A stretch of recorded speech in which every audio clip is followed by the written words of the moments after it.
Check out this turtle. I have never seen anything like this. He is genuinely interested in humans. Is this some sort of gifted turtle? You're watching The Roach on Florida TV. A turtle named Otis has been amazing his owners. The little guy lives in New Jersey at Garden State Tortoise, a rescue place for all turtles. Its owner, Chris, is not sure what the heck is going on with Otis. And Chris the man joins us now. Chris, I am so fascinated with this turtle named Otis. What is going on with this guy?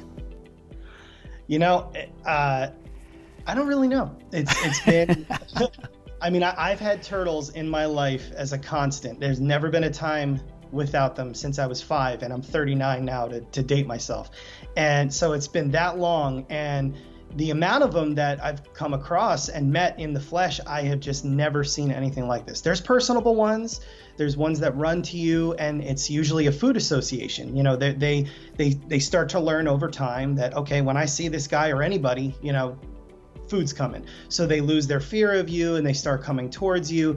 But this turtle is some kind of different level of intelligence. And let me tell you, there's a unbelievable amount of opinions on what could be going on. So well, it's so weird, and I want to take a look at some video and talk about this. You are face to face with a turtle, and most of us look at a turtle and go, okay, it's a turtle. He's genuinely curious about you. And the thing you also did is you tested this out with food, and it's not the food like he's going, dude, hey, feed me. Right. Explain this.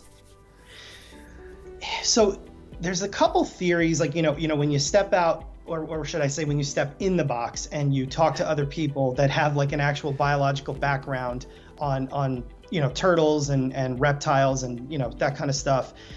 There's, you know, various theories on what he could be doing. One of the things that box turtles do is they will, at least the males, they'll look into the eyes of another turtle to possibly, they think they're possibly trying to figure out what the sex of that turtle is. Okay, because with box turtles, the color of the eyes varies between males and females, and they see differently than we do. So I don't know what it is, if there's a little twinkle that they're looking for or something in there.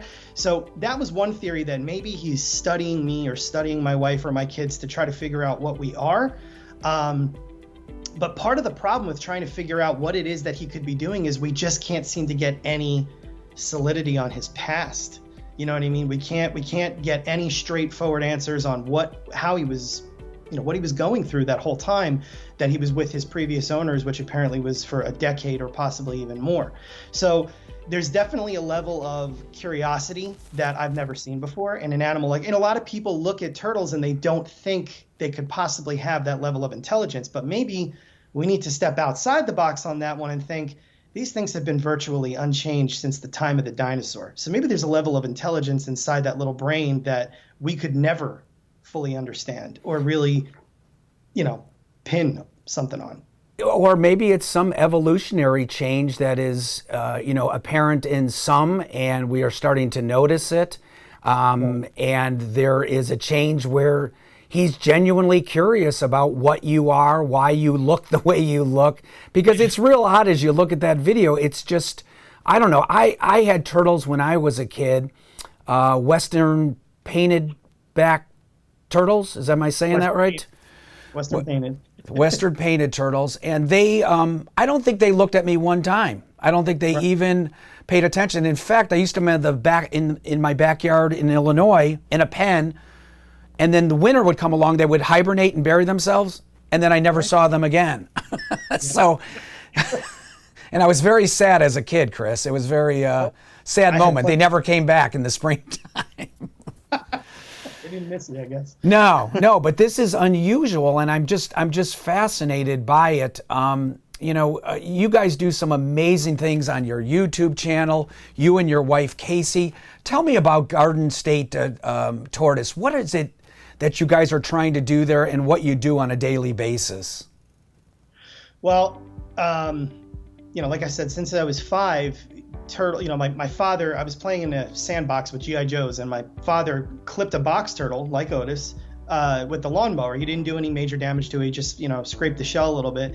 And he gave that to me. And, very hard to remember what exactly happened that day. But whatever it was ended up setting the stage for the rest of my life. But I didn't know it yet, So to fast forward, we started Garden State Tortoise as an official entity in 2011. So we just surpassed our 10-year anniversary. So it's really overall been a big year for us. But what we started off as was we just wanted to be a breeding facility. These animals are so endangered, and they're, depending on who you cite, they are considered one of, if not the most endangered or threatened group of vertebrates on the planet right now. Everybody is so fixated on megafauna, like, African wildlife and polar bears and stuff like that. And when really it's the turtles that are really, screwed right now. And we wanted to start figuring out a way to give back and make sure that these animals were still going to be around by breeding endangered species.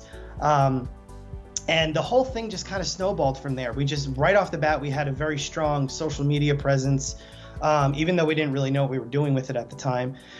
And it blossomed into a rescue and a ton of conservation work. It opened up a lot of doors for us. My wife became a zookeeper for a few years until we had our children.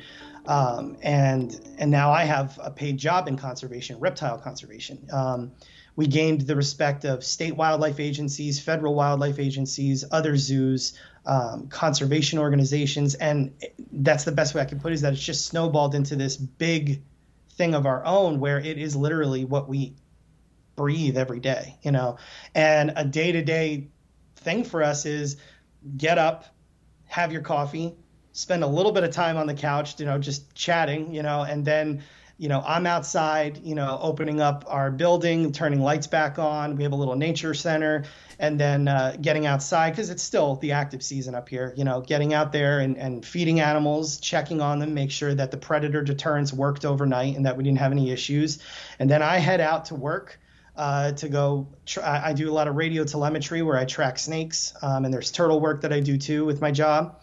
And then Casey's here running the show with the animals, running the show with our kids, and she's editing our YouTube videos and, handling phone calls and stuff like that. And then, that's basically day to day. And then every once in a while, something interesting comes along where there's a family adventure we can take and turn that into a video, or something like Otis comes along, and it flips things. So with your expertise, I have a 10-year-old. Would you recommend to people watching get a turtle or a tortoise as a pet? What's your thoughts on that? So that's definitely a pretty controversial subject. And it's not that turtles can't make a good pet. Number one, it's about choosing the right type of turtle, because people don't realize that there's over 330 different species of them. Okay. So that's number one. And, people tend to go for what's cheap and easily, that's easily accessible. And then they end up with an animal that ends up getting way too big, and they ditch it. A lot of them are getting thrown into the wild where they don't belong, and they're competing with native species. I mean, you know what it's like in Florida. Yeah. And that happens up here too, believe it or not. Or they're sending them to shelters, and then we're getting phone calls. That's part of the thing, is we're a rescue. That's how we got Otis. It just so happens that Otis was an overall unbelievably positive experience for us, but it's not usually like that. And the day that we got him, he came along with several red-eared sliders that people had just decided to ditch. They got too big for the tank. They kept him in, and they said, that's it, can't do it anymore. So it's not that they don't make good pets. It's you got to pick the right species. And you also have to understand, which something I really want to convey to people now that Otis's video has been really picking up a lot of steam. 9 times out of 10, that's not going to happen. You're not going to get a turtle like that. Oh, really? Yeah. People are like, now I want a box turtle. And I'm like, whoa, don't go into the woods and go take one. Right.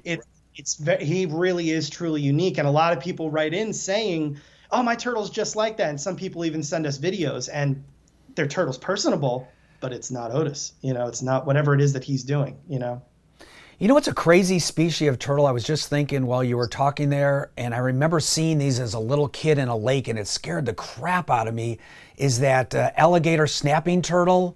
What's with those things, man? Is it an alligator? Is it a turtle? What the heck's going on? It's a turtle.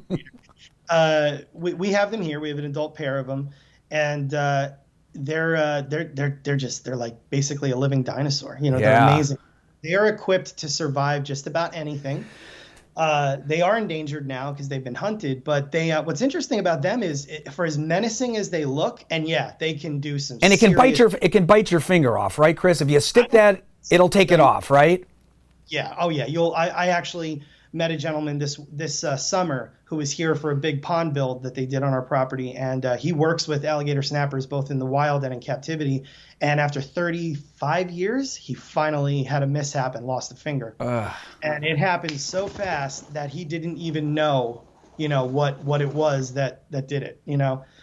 I mean, obviously he knew it was the turtle, but it happened so quick that there was no time to react. But they're actually, they're the kind of turtle that you really, especially when they're exposed out of water, they open their mouth. The objective is, I'm huge, I can hurt you, stay away. But unlike the common snapping turtle, they can't swing their head back and really move too fast. So actually, if you go to try to handle an alligator snapper as compared to a common snapper, your chances of getting bit by a common snapper are much higher than an alligator. But the alligator snapper is going to do that pretty bad damage, Can people come and take a tour of Garden State Tortoise? Is that open to the public, or is it a private facility and sanctuary and breeding facility? Yeah, we're private. We do have events here. We had an aquascape event here this summer where 73 builders came out to build a huge pond for us for our conservation work for the turtles that don't get to go back to the wild for various reasons. And so we do stuff like that. When we have big family events or friend events, it always turns into a tour, But no, it's our private home. We're not open to the public. We don't know if it's something we'll do down the line, because part of it is we want our kids to have as normal of a life as they can, because things are so crazy. They're always getting taken out on adventures, and this is going on and that's going on, and so we try to keep it where, we don't have to just constantly go out there and work with, when people come to visit and stuff. So we kind of do more of like, scheduled, rare things like that. There's usually a couple events here a summer where we do it. And if we were to ever do something like that, it's not anything that I'd be against, but I might want to do it off property, like maybe buy a property somewhere else. Sure. I don't know. So, Stay away from that idea, Chris. That's a bad idea now that I think about it. We don't need people walking around your backyard and stuff. So that's the other thing too, is, people come here with bad intentions. What are you going to do, So real quick, and I don't know if we answered that. If somebody was going to get a pet turtle, what was the breed what type of turtle or tortoise would you recommend for the average person? Just average. For the average person, I would recommend any of the Mediterranean tortoises. And when I say that, they're a popular group of tortoises from Europe that can pretty much survive anywhere in the United States. Even up here in New Jersey, ours stay out year round, even in the winter. They know exactly what to do, just like a box turtle. They dig down, because most of the countries that they come from have all 4 seasons, and Right. some of the winters they're buried under snow for 6 months, So, and the species I'm talking about is Hermans, Greek, Russian, and marginated tortoises. They're all very similar. We have a whole website actually dedicated to them, and part of the reason is to get people to understand, like, this is the choice you should be making, not the red-eared slider, not the sulcata or African spurred tortoise that, these dealers are still lying about how big these turtles are going to get. Oh, it's only going to get as big as the tank that you put it in. Well, no, that's not going to happen. The thing's either going to burst out of it or it's going to die, but way before its time, So that's what we're trying to get people to understand. Get something that's only going to grow to be 4 to 6 or 7 inches as opposed to 30 inches or 12 inches, and it needs a pond. If you can put a pond in your backyard, then by all means get as many red-eared sliders as you want, because they truly need homes, because people are constantly ditching them. So yeah, that would be my answer. The Mediterranean tortoises. Tough to get one of those Galapagos turtles. Impossible. We just got to, and Did you really? Yeah, we did. It was our most recent video that came out last weekend. We were gifted 2 baby Galapagos tortoises from a wonderful sanctuary actually in Florida called 3J's Tortoise Sanctuary, and they're responsible for a ton of genetic and research work on Galapagos tortoises. So with Galapagos, you have to have a federal permit from the U.S. Fish and Wildlife Service to really do much with them. So they're not something that you can just go down to the pet store and get, but they're amazing, and we're looking forward to raising them. So those things live, is that true, like 100 years, or is that made up? No, that's not made up. And you know what? Otis will probably live to be over 100 years. And Really? so will these Mediterranean tortoises I'm talking about. Most turtles and tortoises are capable of reaching upwards of 80 to 100 years and even over. The giant tortoises, I think the record is like 200 something for an Yeah, Aldabra. right. Yeah, That's wild.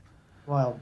yeah. So that's not a good pet because it's going to outlive its owners. So maybe not such a smart thing. And that's one of the things we talk about in the videos. If you're going to get into something like that, you got to plan. You got to plan well. It's not just about the size of the enclosures you're going to need eventually, or the food load or the poop load.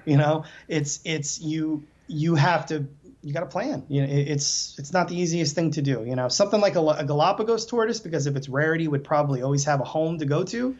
But some of these other tortoises that are super common are going to live just as long, and they just sadly it's similar to parrots. A lot of people get Yeah. parrots, and then the owner passes away, and that bird is so over the top attached to its previous owner that it may never take to a new owner. We used to have an Amazon parrot that went through that. We were trying to get him to understand that we rescued him, but he missed his old owner that passed away. Yeah, and let's talk about that. One thing you guys do is rescue turtles and tortoises. People give them up. They get tired of them. They get bored, as they do with their dogs and cats. And many times you guys take them in. Is that correct? Yeah, it's a big part of what we do. And, sometimes we sound like a broken record, and we try to, get that point across on our videos, like, hey, look what just happened. Yeah, we're getting a lot of views on this video right now, but we're trying to get a message across too, because we don't want to keep accepting 50 red-eared sliders. You know what I mean? But yeah, that's what happens is we pretty much handle the vast majority of the rescue for the state of New Jersey when it comes to turtles and tortoises. And it's always these, almost always these common species that were bought, on a street corner in New York City or Atlantic City, or were bought in a pet store in Philadelphia or New York City. And again, the dealer lied about how big it would get. The turtle survived. It's huge now. They can't keep it in their living room because it smells like a pet store now, and they give them up, and we take them in, and most of them spend their lives here with us. But then we have a network of people we can trust that a lot of them go to also, and that's how Otis made his way to us. I love Otis. Please make Otis the official mascot of your place. And I can't get enough Otis videos. I'm obsessed. So Chris Leone and his wife Casey, they're at Garden State Tortoise. Check their YouTube channel out. It's great stuff. It's fascinating stuff. It'll keep you entertained. Chris, thanks so much.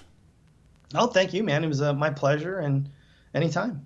Best of luck with the breeding facility and sanctuary. Thank you. All right, we're out of here. No more Roach on Florida TV.